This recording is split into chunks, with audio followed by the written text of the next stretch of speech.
Her name is Rosie Pearson. She's the co-founder of the Community Planning Alliance and now the co-head of it, a group of around 600 grassroots community planning groups that have come together to lobby the government for change when it comes to local planning. I spoke to Rosie just before I came on air and I asked her for her reaction to those changes that Rishi Sunak's been forced to make to housing targets. We think it's amazing. It seems to be moving towards redressing the balance back away from developers towards communities, which is exactly what we campaign for. And we're really pleased to see MP Bob Seeley on Twitter last night saying that he has agreed with Michael Gove that the planning system will be more community-led, green and regenerative. So all of those words are music to our ears. Do you worry, though, about this concern around intergenerational fairness and the government still falling short of its house building targets and how to get those who need homes onto the ladder? We do not feel that removing top-down targets makes any difference to redressing the balance with intergenerational unfairness, because actually what we've seen in recent years with planning is that housing that's being built is not affordable, that developers often renege on their affordable promises, and that social housing isn't being built. So we don't feel it make any difference to allow communities greater say in what gets built and where, and it might actually make a positive difference. No social housing being built, no new properties are more affordable. Can you really say that? Very few new properties. There's around about 6,000 new social houses built in 2020, and through Right to Buy, more social housing is being sold off than is being built. So there's a real problem with housing waiting lists getting ever longer and those people not being provided with housing. Affordable housing that developers provide, which is called affordable, it's often not very affordable because it's just at 20% below market price. And developers are told to meet a commitment of around about 20 to 30% affordable. They often come back and claim the site's not viable, and they don't even provide that amount of affordable housing. So the top-down targets that ask developers to build 300,000 homes a year don't redress the intergenerational divide anyway. What would? I think giving communities more control over building the right things will start to make a difference, which is exactly what these new proposals are trying to do. I also think the government does need to step up to the mark, invest in social housing in a very big way. And if we look at past house building numbers, the time when government met higher housing targets was when it was building hundreds and thousands of affordable homes. And I know Shelter says we need to be building 90,000 social houses a year. So they've got a long way to go. But that's what needs to happen. Is we need to look at what's happening for those that really, really need a house that can't afford one, and top-down targets are doing nothing for that anyway. Even if people do agree with you about the targets side of things, and it seems, of course, the Prime Minister, for whatever the reason, we can talk about the politics of it if we get there, but people will be aware that this is a defeat, if you like, for his leadership at the moment. Even if you agree about the targets, I know that you will have faced your fair share of how do we put it? Backlash at the worst, opposition in some ways, that some would say people like yourself and those you work with also won't let new houses be built in many different places. The nickname, build absolutely nothing anywhere near anything. What do you say to that? Because yes, it's going back into the local control, but if there's no agreement about where things can be built, what do you say to that? Well, yes, you're absolutely right. I'm often labelled a NIMBY and other insults, but actually I have always said there is absolutely nothing wrong with wanting the best for your local community, and whether that means local biodiversity, whether that means wanting affordable housing, wanting housing that is not just car-dependent urban sprawl. Yeah.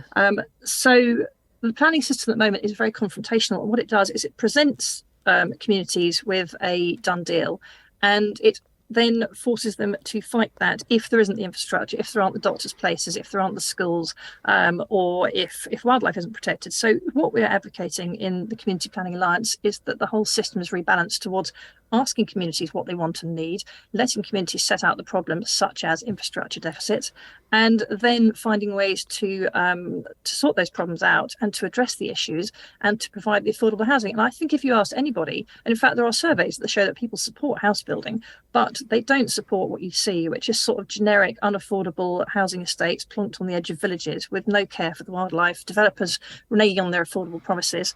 and all the problems that are associated with that, lack of school places. You talked about NIMBYs. You've even been branded, I believe, in a recent article I read with a profile of you, an interview with you in the Sunday Times, as Queen of the NIMBYs. How did this happen for you? You talk about being radicalised. Yeah, well, I mean, it sounds like a strong word, doesn't it? But actually, other people have said subsequent to that article they feel the same. And I became particularly angry about planning by going along to local council meetings and presenting evidence about problems with proposals they were putting forward, and not only being ignored, but being quite abusively treated, as were other members of the public. And it was interesting. Anyone that ever By came who? onto this, Sorry, just by who? By councillors and by Right. the council leader.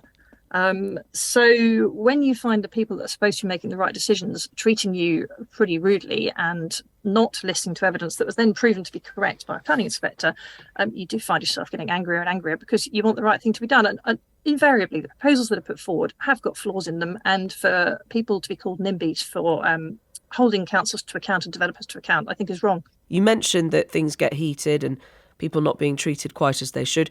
Are you a rare woman in this space? How do you describe that? You are obviously talking on Women's Hour.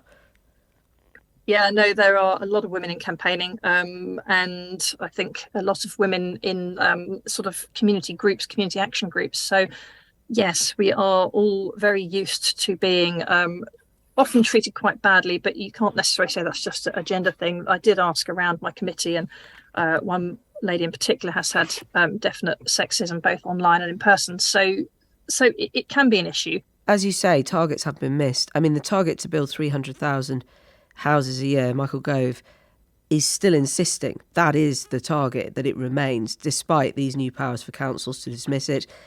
It's not been hit since the 70s, which is also just something to say at this point. Do you get a buzz from this, from not necessarily even stopping things going forward, because you've explained it's not just about that, but what is it that's got you in and kept you in? And is this your job now? How does it occupy in your life? What role does it play? Yeah, I mean, I'm sort of officially a stay-at-home mum, but I am working full-time, unpaid as a campaigner. So it's trying to protect the environment and trying to make sure communities are listened to in the way that we weren't. It really motivates me because you see from our group, we've got 600 campaigners on our map all over the country, or campaign groups. And you hear similar stories everywhere. I mean, I'm getting emails every day. I'm seeing on our Facebook page that people are being badly treated, the evidence is being ignored, the councils are railroading things through. So I am very motivated by helping those campaigners to fight their campaigns as I started out as a campaigner, knowing nothing about planning. Have you ever been wrong? I suppose I will be wrong in arguments, but actually the two planning battles I've fought so far, we have won and we were proven right. So not to say I'm always right, of course, but so you have sympathy for those in the cabinet looking to increase housing targets on that side of things, but doing it in a different way. No, I don't have sympathy with increasing housing targets because the current ones are too high anyway. They're based on out-of-date projections. We have to, for boring technical planning reasons, use the 2014 housing projections, despite the fact the census this year has shown that housing has not grown as fast as those projections. And everyone's known that for some years. So what's the number just so I get this right, what's the number you would agree with? Is there a number that you would agree with? Yeah, around about 160,000 was the sort of household projections figures. Okay. But again, it's not as simple as a number. No, I recognise that. But where you have sympathy is the need, of course, for more housing, but not at the same level that we've been talking about.